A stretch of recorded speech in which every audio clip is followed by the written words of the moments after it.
Hi guys, in this video I am going to show you how to fix Dell monitor no sound problem.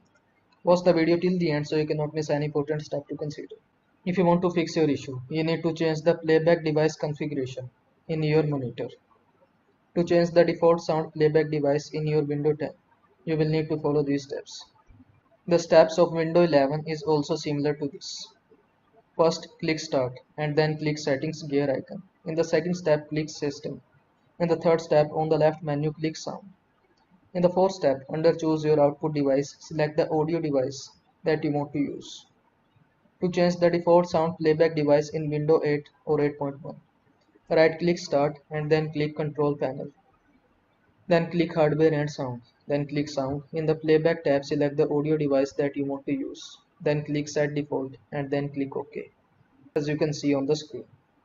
So, I hope this video was helpful to you. Make sure to like this video and subscribe to my channel for more this type of content. Thanks for watching.